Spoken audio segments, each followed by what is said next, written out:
So I attempted suicide as a teenager, and as a result was hospitalized for a couple of weeks. And then as an adult, I've struggled with suicide ideation. As a teenager, it was really difficult. Obviously, I didn't, completely understand it myself at that time. But yeah, a lot of, my friends found out, when I was in hospital and I wasn't at school, and they all said that I was just trying to get attention, and I was trying to seek attention, and I was trying to increase my, circles of friends. And it was an horrendous experience and time for me. And I went back to school, and everybody that I thought was a really close friend of mine had kind of all turned against me. And then I was bullied after that as a result. So yeah, it was a really challenging time for me. And then it made me kind of, suppress my thoughts and feelings until I revisited it as an adult.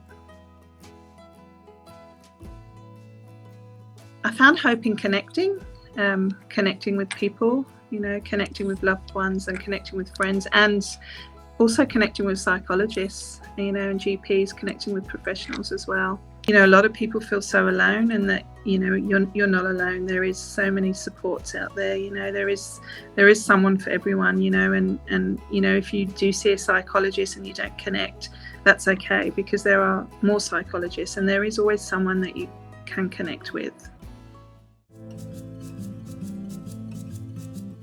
People that want to end their lives really do believe that they are a burden on everyone around them, and they're not. And I say to them every day that they are a burden if they're not here. If their family and friends and loved ones do not have them, that's when they are a burden.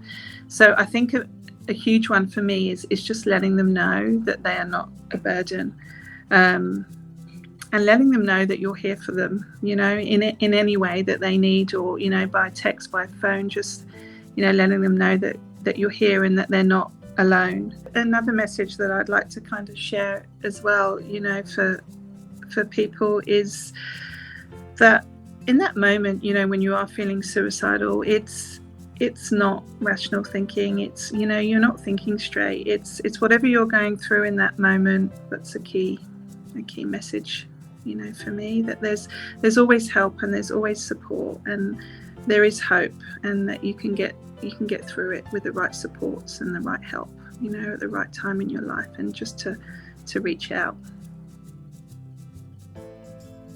The more we talk about it, and the more we have the conversation, the more we're going to save lives. Because if you literally ask someone, that is feeling suicidal, are you feeling suicidal? Sometimes, especially working in this field, I find that they just feel so relieved that somebody has actually asked them, that they haven't been able to come forward and express that themselves. And there is hope, and with the right supports, and the right circle of support, that you can get through it. You can turn your life around, no matter how difficult or how much you've been struggling. There is hope.